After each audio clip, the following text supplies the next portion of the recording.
好，各位同学，大家好，我是 Dustin。好，那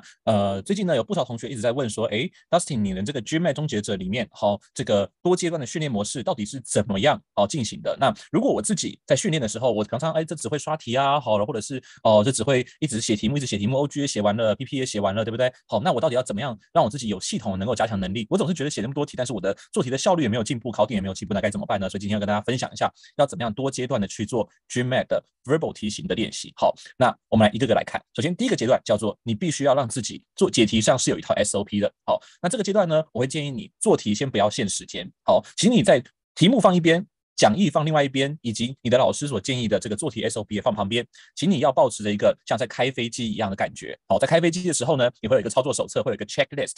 如果你没有按照做，你的飞机随时都会掉下去哦。所以这个阶段你要做的就是不断的左右对照哦，去看这道题你是要怎么样用上课所讲的考点跟 SOP 去做，等于是 open book 的考试。好，那我会强烈建议各位去录音，去记录下自己所有的步骤，包括一开始你对原句、对原文你是怎么去解读它。好，还有就是你进入选项之后，你觉得每个选项你用什么样的理由排出？你把录音机当成是你在帮一个同学做家教，你在解释给他听这道题目怎么解。OK， 为什么要录音逼自己说出来呢？其实有两个原因。第一个，很多同学直接做题的时候，心里面的思绪是乱的，心里面的思绪是跳跃的，他并没有清楚的知道他自己怎么去解，美其名是直觉，但是实际上是根本没有想清楚。所以呢，录音的目的是为了逼你自己，因为你的脑袋清楚思考过后，你才能够去清楚解释出来。而如果你真的怎么想都想不清楚的，解释出来就不会清楚，所以事后回来重听录音就可以快速的知道自己哪一个部分复习的还不够熟，或者是还没有完全理解。反之，如果你不录音，你不记录，在做完题目之后，你再回去重新检讨，你只会记得详解跟你说什么，但是你不会发现自己哪里不够了解。再来，检讨的时候，不论答案对或错，重听一次刚刚的录音。好，那我会建议各位不要说一次做好多题再回来重听，建议各位每一题做完就每一题回来重听，不管答案对或错。这个时候你可以在重听的时候稍微用一些软体，好，加快一下自己的录音速的那个重听速度，好，然后把自己刚刚的解题的这个理由跟你的讲义、跟你的详解或者是好提供的解题影片，好去做对照。找到自己思维上的盲点没有对到讲义的地方，跟详解不一样的地方，然后针对它回去重新复习讲义，回去重新复习课程来补强，好，并且做下笔记。那如果有不懂的地方，也随时可以在讨论区或者是在可以联络到老师的地方去发问。好，那在这个阶段呢，我们的做法，我们的最高的目的就是为了让自己的解题的思维跟流程能够固定，就如同一个投手一开始先不要投太多球，他必须要先对着镜子一步一步调整自己的解题的不是解题是投球的姿势。你姿势对了，你后面做大量训练的时候，才不会难以提升，才不会遇到瓶颈，你的手肘才不会痛，对不对？好，直到你可以完全不对照，也可以按照标准流程进行，对照流程跟讲义中的考点都非常的熟悉，而且都是吻合的，80%都是吻合的。这个时候代表你已经内化这个解题流程，可以进下个阶段了。OK， 好，那接下来在下个阶段我们会要求什么？仍然是录音，可是经过第一阶段的同学应该会发现，如果你录音中要去每一个解释理由，你的录音会拖的时间就会非常的长。好，但是我们实战考试总是有一个时间限制，对不对？我们总是要开始去强求自己的做题效率，而在这个阶段，我们的目的就是要去增进自己的做题效率了。好，我们仍然是录音，但是录音的理由，你录音里面不需要有理由，你只需要留下两件事情。第一个是你开始做什么步骤了。好，比如说我开始阅读原文了，我原文阅读完了，开始读问句了。好，我清楚问句的要求了，我开始想考点了。好，我知道这个可能要考什么了，接下来我开始看 A 选项，A 选项排除 B 选项，B 选项排除 C 选项。好，这些地方都不用去讲理由，你只需要去录下来说你开始在做哪一个步骤就好了。这是第一个，为什么做？我们等下为什么这样做？我们等下再来解答。我先卖个关子。第二个就是你在录音的过程中不需要去讲你怎么去解题的，但是如果这道题目有让你觉得思考、觉得卡关，或者是你觉得很难判断的地方，让你犹豫的地方，请你抱怨一下它。比如说这个单字是什么看不懂，这个句子的结构不知道有没有 fragment， 这个是不是削弱不太清楚，类似这样的概念。只留下你开始做哪一个步骤的这个录音，以及只留下抱怨。为什么留下这两个东西？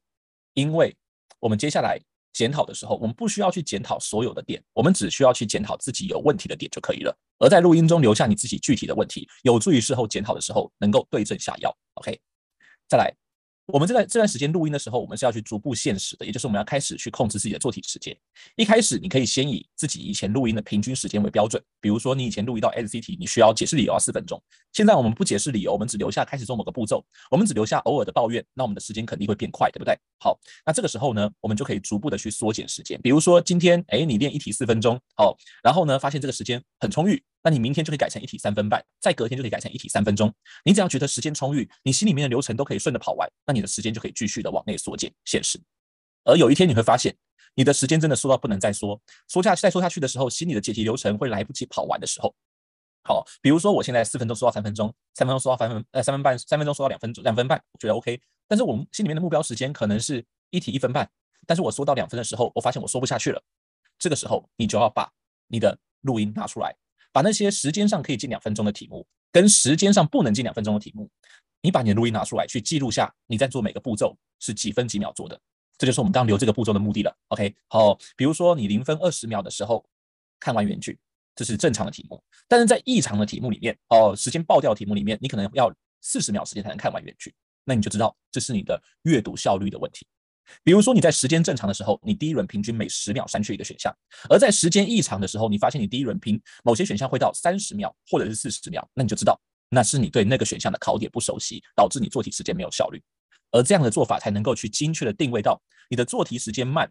是不是因为单纯训练不够，而是因为你某个步骤或者是某个考点不够熟而导致阅读速度做题速度慢。所以我们留下这个步骤是为了让我们去比较正常跟异常的题目的每一段的时间，去抓出没有效率的环节具体改善。而这也是为什么我们第一个阶段会请大家先培养出标准 SOP 的原因，因为你每一道题都有固定的 SOP， 你才能够去精准定位你没有效率的环节，我们的速度才有提升的空间。反之，如果只是一味的刷题，每一道题都是用自己的直觉来做，你就永远不知道哪里可以去提升速度。好，所以在这个阶段里面，我们留下这一部分的录音，一方面是让我们更贴近考试的状况。好，那另外一部分也是因为，如果今天我们留下了做步骤的录音，我们就可以事后去知道是哪一个环节比较不熟悉，我们事后也知道说是哪一些具体的考点让我犹豫，我们可以针对性的检讨。而还有2个附带的好处，第一个，当我们今天不讲理由的时候，录音里面不讲理由的时候，这个时候开始限时的时候，原本第一个阶段所培养的 SOP 做题流程，很有可能因为你开始限时加不讲理由，而直接让你忘记怎么去做，直接让你把你原本训练好的解题流程抛到九霄云外去，又回到自己的乱做题方式。而如果还有记得要去录音录出来说我开始要做什么步骤，这就是提醒自己还要按着流程跑，心里面流程还是要去继续走，好，避免自己解题流程歪掉。好，另外在这个阶段不录理由，只留下这些步骤，也有助于我们让录音的时间缩短，让我们可以去做更多的题目。我们每一个人每天的准备时间是固定的，在这个阶段我们的 SOP 已经固定了，接下来我们就是要透过简化录音来换取检讨的时间更少，来换取更多的时间去写更多的题目，补强自己不熟的考点。好，而在这个阶段，当你的训练已经可以让你的时间接近到不用到完全吻合，但是接近到考试我们所要求的时间。考试要求的时间，以我自己这边的建议是 SC 每道题 1.5 分钟 ，CR 每道题2分钟 ，RC 每道题8到10分钟。当你第2阶段的这个录音已经能够接近这个时间的时候，举个例子，第2阶段的那个录音已经到2分钟以内，但还没有到1.5分钟 ，CR 可能到2分半，但还没有到2分钟，好 ，RC 可能到12分钟，但还没到10分钟。这个时候你就可以开始进入第3阶段了。为什么？因为在第2阶段我们的录音里面还有留下一些你需要花时间出来讲出来的地方，或者是你要说出来抱怨的地方，它会卡一点时间。而如果今天你就连讲这些东西的录音都能够接近这个时间的话，代表你把这些录音全部拿掉，你的做题时间也会非常的接近我们在实战中的考试要求。所以这个时候我们的时间控制也做好了，最后一步我们来做什么事情？训练稳定度。这个时候我们就可以不录音了，开始大量的刷题。好，开始用实战最严格的时间来控制自己的做题，也就是这个时候我们可能一天 SC 会做10题到20题 ，CR 可能也会做10题到20题 ，RC 至少会做4篇。然后呢，每一题都严格限制自己的时间是1.5分钟、2分钟、8到10分钟。这样的做法，一方面是准备应对真实考试非常紧迫的 pace， 另外一方面则是可以开始大量的去写题目，只检讨错的跟不确定的地方，这样子我们就可以去补强自己。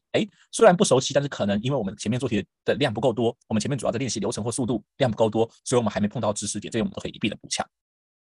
而在这个地方，当我们已经可以很稳定的让自己大量刷题的时候 ，SC 可以在 1.5 分钟 ，CR 在2分钟 ，RC 在8到10分钟的时候，最后就在考前的1到2周 ，OK， 我们进入了第4阶段，好，也就是最后一个阶段。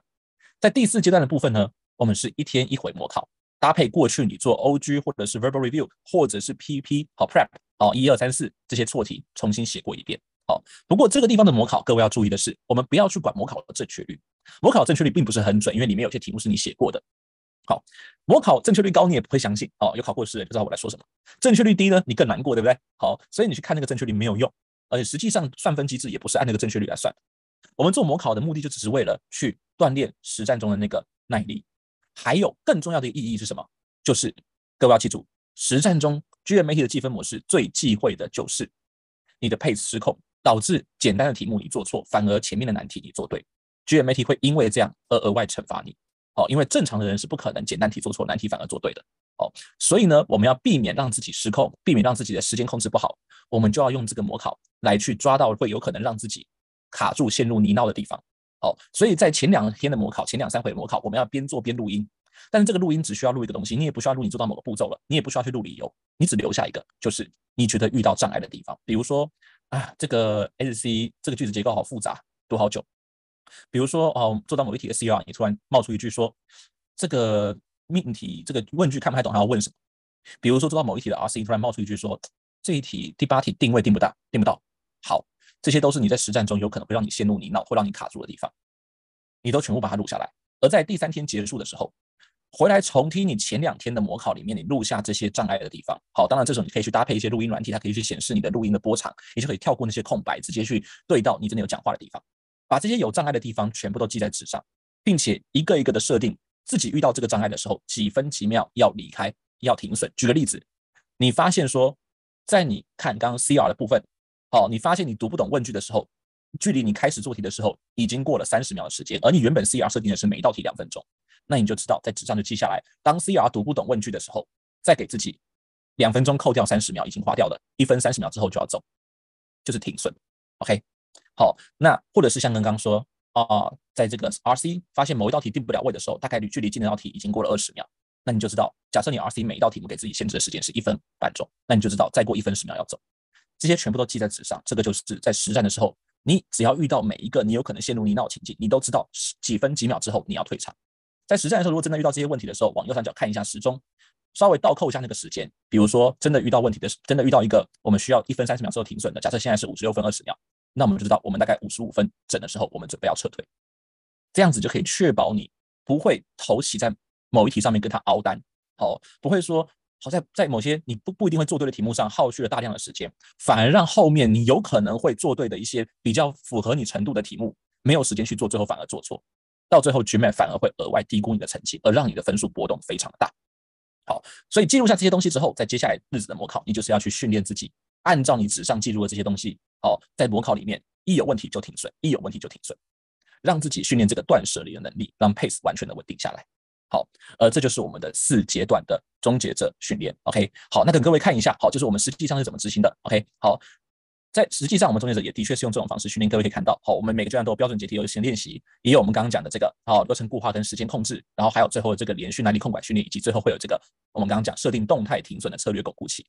而在每个阶段呢，我们都会去搭配作业单，比如说给各位看一看第一阶段作业单，这个就是请各位录音过程中要用照手册开飞机的方式来做题。好，那手册就是什么呢？就是我们上课的时候所教授的内容，还有就是解题流程。OK， 好，然后呢，同一时间我们也会给大家明确的指标，告诉大家说，那每一个步骤你在做每个步骤的时候，哪一些是不好的习惯，哪一些是好的习惯，用这个评分表帮助大家去定位自己的问题，好，事后可以来改善。所以我们的这个解题流程里面有一个自评的环节，在自评的环节用这个表格可以帮助你抓到自己流程上习惯不好、习惯有问题的地方，不会说自己无法发觉。接下来我们会去针对题目去做完整的考点检讨，对照详解，对照讲义，然后最后呢会回来去针对每一个不熟的知识点或者是不好的习惯，好去做深入的检讨。然后这些检讨如果是考点不懂的话，上讨论去发问，如果是习惯不懂的话 ，Dustin 会帮你手把手的调整。好，而这就是我们刚刚讲的第一阶段的这个training for SOP。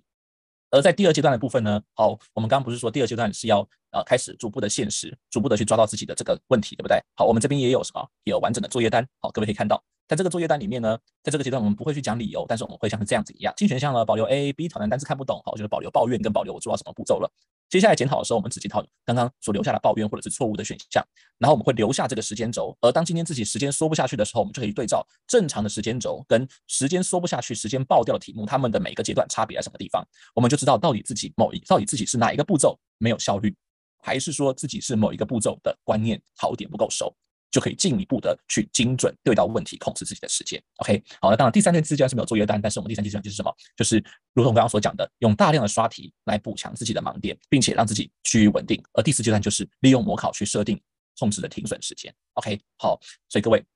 希望今天我们的分享对各位的这个自习备考是有帮助的。OK， 好，那当然，如果各位想要知道终结者更多的资讯的话，也欢迎各位来参观我们的终结者网站。我们终结网站有提供大量的资讯，告诉各位怎么去做到有效率的备考。OK， 好，那今天先跟大家分享到这边。好，那我是 Dustin， 我们下次见，拜拜。